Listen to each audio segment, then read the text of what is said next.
Harry Kane, the main man up top, but the Bayern Munich striker is now 32. So is there a legitimate contender to fill his very sizable shoes? How concerned, Coisty, should England fans be about the lack of a possible a replacement for Kane? You're going to struggle to fill. Well, I mean, you just need to look at what he's achieved in terms of his goal scoring. It's remarkable.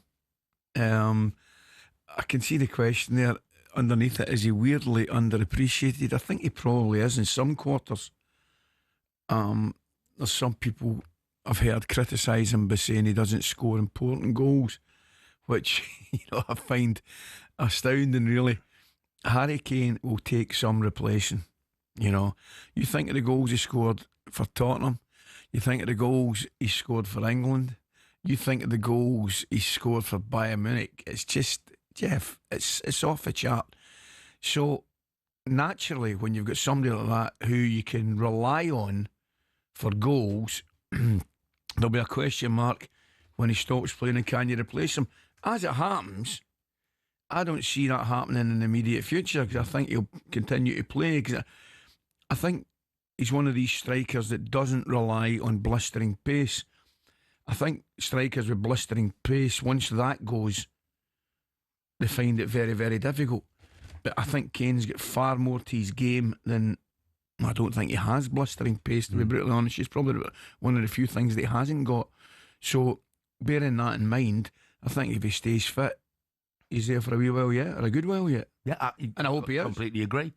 But in a way, I mean, whoever eventually does step into his shoes, it's a bit like trying to follow Sir Alex Ferguson at Old Trafford. I mean, how do you do that? And the obvious contenders, Ollie Watkins got his goal against Wales.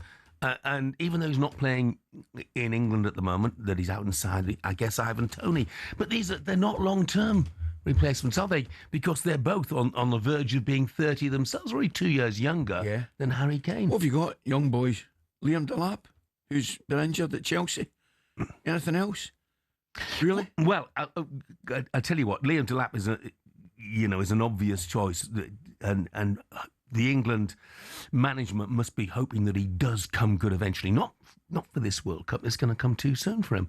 But ahead of the Wales trip to Wembley last week, excuse me, their former boss Rob Page, who's now the head coach of Liverpool under-21s, said keep an eye on Jayden Danns for the future, as well as Rio Ungamoha. Yeah, he's a special talent, Gab. I'm not going to lie. He's, in high-pressured situations as well. He manages to step up. There's such a calmness about him. But what a humble kid, I've got to be honest. First and foremost, I'm impressed by his attitude. He wants to learn. He works at it every single day. He doesn't switch up. But there's many. I got Jayden Danns here as well, who's probably going to be the next England number 9 in years to come. Wow! And their attitude is exemplary. Honestly, they're a credit to their families. It's first class. Whereas many kids in some academies, you see that they get carried away. But for some reason here, and I think it's the upbringing they've had and the influence they've had through the academy system, that they're grounded and very humble people. So we talk young players, and Rob Page there saying Jayden Danns be England's next number 9. No, in Liverpool. How? I was going to say how. No chance. If he moves, he's got a chance. Yeah, he's played 18 minutes in the Premier League for Liverpool over the last... Well, no, I take Rob's point, and I don't mean to shoot him down in flames. I'm not shooting him down in flames, because you're obviously a really talented kid. Absolutely. That has impressed Rob Page. Yeah, and he's maybe thinking Rob's maybe thinking longer term, right? There ain't no way that kid's breaking in and playing regular in Liverpool's first team, really, unless something remarkable happens. You never say never, but as I said, we saw the other lad come in and he scored important goals, Newcastle, and he looks the real deal. But even he'll not play on a regular basis. Yeah. So for Jayden Danns, who Rob obviously really thinks is going places, if he's going to be next England number 9 in the immediate future, he won't be doing it playing with Liverpool. And thereby lies the difficulty, because unless it's a permanent move, Liverpool are not going to be loaning him to a Premier League rival, are they? No. You would imagine.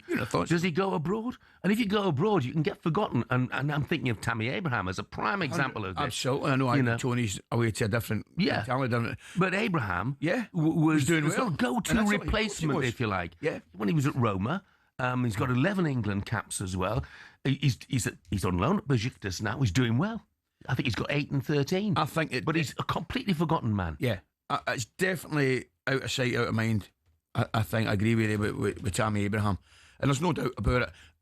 Listen, Thomas Tuchel, of course, he'll keep an eye on players. That's his job, and he'll have boys going to games all over Europe, no doubt about it. But it would have to look, in this case with Tammy Abraham, the Ivan Toney one's an interesting one as well, Jeff. I mean, I probably think no matter how many goals he scores over there, he's going to find it difficult to get an England number 9 job because of where he's playing. Now, there's an argument against that, clearly. If he's doing the business and he's playing his full potential, he should be considered. But I don't think well, would Jordan Henderson have been considered for a place in the England squad when he was in Saudi? I think the answer is no. No, the answer is no. And I think Tammy Abraham's a kind of exact example of being out of sight, out of mind. But getting back to the Harry Kane thing, the obvious one's Ollie Watkins. I mean, but I take your point. He's only a couple of years younger, but that Ollie Watkins would be, for me, the obvious choice of Harry Kane's not fit. Yeah. No Morgan Rogers scored at the weekend, but as a proper out and out 9, definitely. We've got real dearth, though, haven't we, of them? I mean, if you look through the Premier League, Dominic Solanke obviously has lots of fitness issues. He's been injured, hasn't he? Yeah. 3 England caps in 8 years, no start. So a lot of England managers have looked at him and not fancied him. Yeah. Eddie Nketiah, if he could nail down a Crystal Palace starting place, but with Mateta there, that's unlikely, isn't it? Of course it is. I mean, Crystal Palace are playing the FA Cup final tomorrow. Unfortunately, Eddie's not starting. He's starting Mateta. That goes without saying. So how can you possibly have somebody that's not going to start for Crystal Palace starting for England? It just won't happen. I mean, the alternative, I guess, if you are looking to replace Kane, and it's a big if, is that you convert someone like, Anthony Gordon or Jared Bowen and have them playing as a central striker. Yeah, I mean, Anthony Gordon, I think he's a terrific player and I enjoy watching him. Never a number 9 in a million years. Never a million. It could be a stopgap, and could he play there? Yes. I don't think there's any doubt he could do it. But if you're going to, there is absolutely no way anybody convinced me that Anthony Gordon's an out-and-out number 9. There's a lot of his best stuff in wide areas, and that for me is where he should play. I think he's excellent in there. You'll get games. Well, Arsenal did it with Havertz for as long, didn't they? Where they play him in that, they call it the false 9, whatever. But the fact of the matter is, you are in extreme difficulty if Harry Kane gets injured. Of that, there is no doubt. I mean, people can say this, starting the next thing about him. I think a lot of nonsense. I think his goal return, wherever he's been, is unquestionably excellent.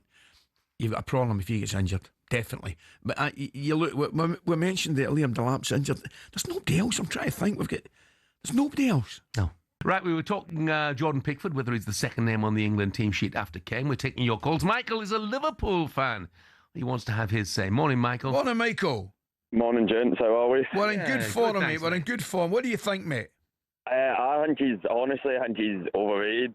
If he was as good as he was, if he's as good as he is, he's a good goalkeeper. I'm not saying that he's not a good goalkeeper, but why is he still at Everton? Why is nobody? Everton aren't exactly known for keeping their best players. They're a big club. They're a big club. That's why, Michael. They're a big club. Yeah. Okay. Aye, because they are fighting relegation for most seasons out of everything, but they're a big club. There's absolutely no reason he would still be there. I think Henderson's a better goalkeeper. He's doing fantastic things at Palace. I'll be amazed if he stays at Palace, and I think Nick Pope's breathing down his neck as well. And the controversial one is I don't think Harry Kane's that phenomenal either. I think Harry Kane is gifted by the fact that there's nobody breathing down his neck. Surely, Michael, you cannot argue with Harry Kane's goal scoring record. There's no arguing with it. Well, he's gone over to Bayern, and it's not a pub league, but it's not the same level as the Premier League. He didn't win anything at Tottenham, so his finals didn't do anything against us in the final in the Champions League. Kind of bottles it a wee bit. His penalty. How many of his goals are penalties? Every single goal, every single time he scores more than one goal, it's a penalty that's included. He's again a very good striker. He's not up there with the world's best. He's never included. He's never been even close to a Ballon d'Or. He's never I thought it was really harsh. I've got to say, I think he finished at 13th. 13th he finished. I thought that was ridiculously low, Michael. I mean, I take your point. He might not be your favourite centre forward, but I thought that 13th was really low, mate. 13th is low. It might be low, and his record in the Bundesliga is phenomenal. There's no doubt about it. But again, it's in the Bundesliga, and it's not at the same level. And yeah, he's done well with England. But again, in the finals, where it counts, where it matters, it's all fair and well when you're scoring 2 or 3 against Latvia or Belarus or whoever it is. See, when you're not scoring against Italy or Spain in a quarter-final or a semi-final, and you're waiting to a penalty and then skying a penalty, when I think they were 2-1 down against France or something. Yeah, those are the ones that you need to hit, and those are the ones he doesn't hit. Michael, thank you very much indeed. Thanks for the call, mate. Not sure how we got into Harry Kane when we were talking about Jordan Pickford, but hey, there we go. Talk Sport Breakfast, waking you up Monday to Friday morning from 6 a.m. on AM, on DAB, via the Talk Sport app and on your smart speaker. Talk Sport.